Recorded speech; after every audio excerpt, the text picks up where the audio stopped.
बांगलादेशात अलीकडे सत्तांतर झालं आणि मोहम्मद युनूस यांच्या नेतृत्वात सरकार स्थापित झालं तेव्हापासून बांगलादेशातील अल्पसंख्याक हिंदू हे कट्टरपंथी मुस्लिम यांच्या अत्याचाराचे बळी ठरत आहेत।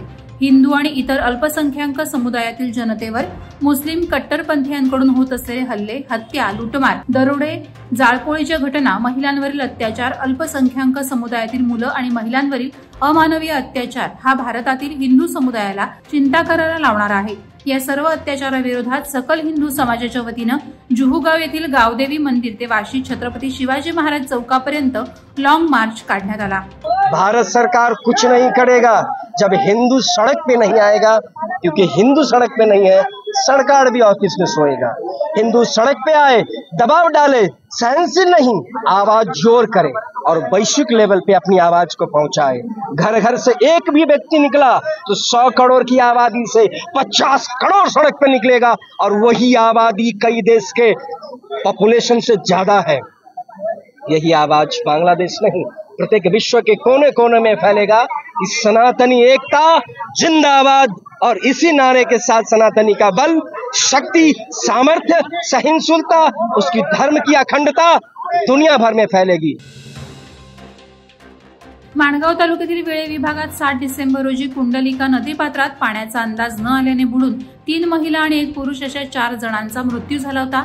या मृतांच्या नातेवाईकांना भेटण्यासाठी आमदार भरत गोगावले यांचे पुत्र युवासेना कोर कमिटी सदस्य विकास गोगावले हे 8 डिसेंबर रोजी उपजिल्हा रुग्णालयात आले होते।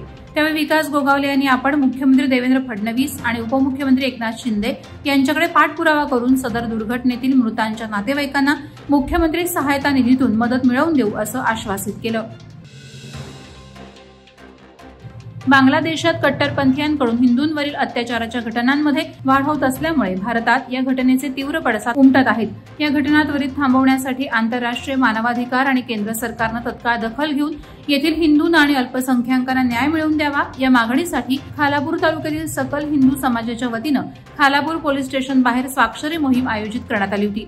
यावेळी सकल हिंदू समाजानं स्वाक्षरी मोहिमेला उत्स्फूर्त प्रतिसाद देऊन बांगलादेशमधील घटनेचा तीव्र निषेध केला। तसंच नायब तहसीलदार सुधाकर राठोड यांना निवेदन देण्यात आलं।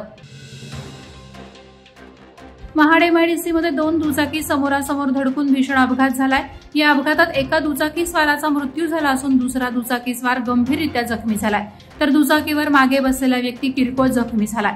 7 डिसेंबर रोजी रात्री 11:15च्या सुमारास नांगलवाडी गावच्या हद्दीत एमआयडीसीच्या मुख्य रस्त्यावर गाडी ओव्हरटेक करण्याच्या नादात हा भीषण अपघात झाला अशी प्राथमिक माहिती आहे।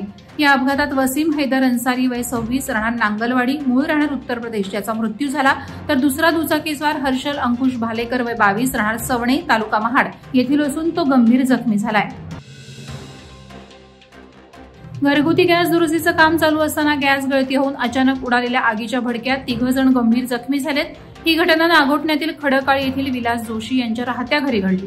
मिळालेल्या माहितीनुसार विलास जोशी यांच्या घरात गॅस दुरुस्तीचं काम करण्यासाठी योगेश ठमके हे आले होते।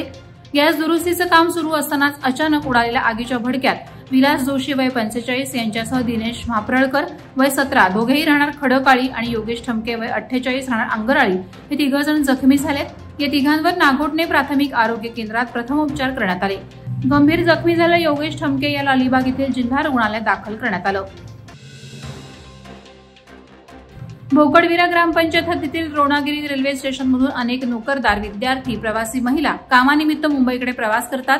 मात्र रेल्वे प्रशासनाच्या दुर्लक्षामुळे द्रोणागिरी रेल्वे स्टेशन परिसरात रस्त्यावर मोठ्या प्रमाणात गवताचं साम्राज्य पसरलं असल्याने त्यांचा त्रास प्रवासी नागरिकांना सहन करावा लागतोय। द्रोणागिरी रेल्वे स्टेशन परिसरात रस्त्यावर वाढलेल्या गवताचा फायदा घेत चोरटे हे स्टेशनवरून आपल्या घराकडे जाणाऱ्या महिलांच्या अंगावरील दागिने हिसकावून पोबारा करत असल्याचं महिलांकडून सांगण्यात येत आहे। तरी रेल्वे आणि सिडको प्रशासनानं खबरदारी म्हणून रेल्वे स्टेशन परिसरात रस्त्यावर वाढलेले गवत काढण्यासाठी पुढाकार घ्यावा, तसंच रेल्वे पोलीस तैनात करण्यात यावेत अशी मागणी प्रवाशांकडून करण्यात येत आहे। Vadalvara live city news bureau, Raigad. Navi Mumbai व रायगड जिल्ह्यातील ताज्या बातम्या आणि घडामोडींसाठी सबस्क्राईब करा वादळवारा लाईव्ह चॅनल आणि दाबा बेल आयकॉन।